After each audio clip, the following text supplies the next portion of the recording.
ta mơ ước hạnh phúc xa mãi như vì sao ta đâu ngờ đâu sẽ mất nhau, niềm hạnh phúc bỗng hóa ra nghẹn ngào.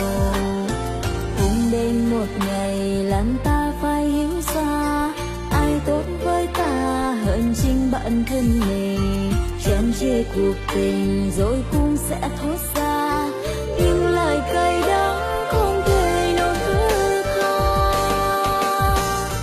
Khóc đi khóc nữa chuyện buồn rồi cũng sẽ qua, bởi vì chúng ta đã tạo ra những lỗi lầm để giờ nhận ra ta đã sai ôm nhiều đắng cay. Gạt hết nước mắt rơi dần cố sao những nỗi buồn vào trong tim, từng cũng có nỗi đau nhưng ta suốt nghẹn ngào.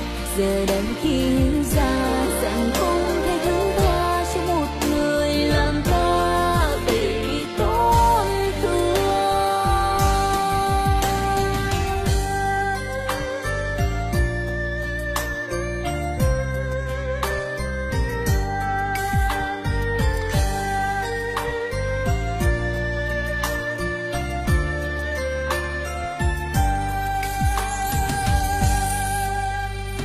Bao nhiêu ngày qua ta mơ ước hạnh phúc xa mãi như vì sao ta đâu ngờ đâu sẽ mất nhau, niềm hạnh phúc bỗng hóa ra nghẹn ngào. Cùng đến một ngày làm ta phải hiểu ra ai tốt với ta hơn chính bản thân mình. Chán chê cuộc tình rồi cũng sẽ thốt ra những lời cay đắng không thể nào thứ tha.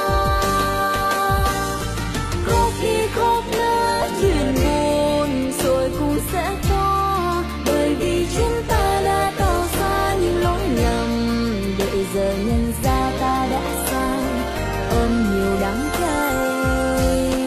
Gạt hết nước mắt rơi dần cố sao những nỗi buồn vào trong tim, từng cũng có nỗi đau nhưng cảm xúc nghẹn ngào.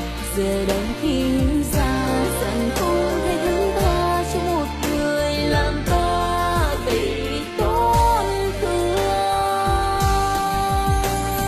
Khóc đi khóc nữa chuyện buồn rồi cũng sẽ qua, bởi vì chúng ta đã tạo ra những lỗi lầm để rồi nhận ra ta đã sai ôm nhiều đắng cay.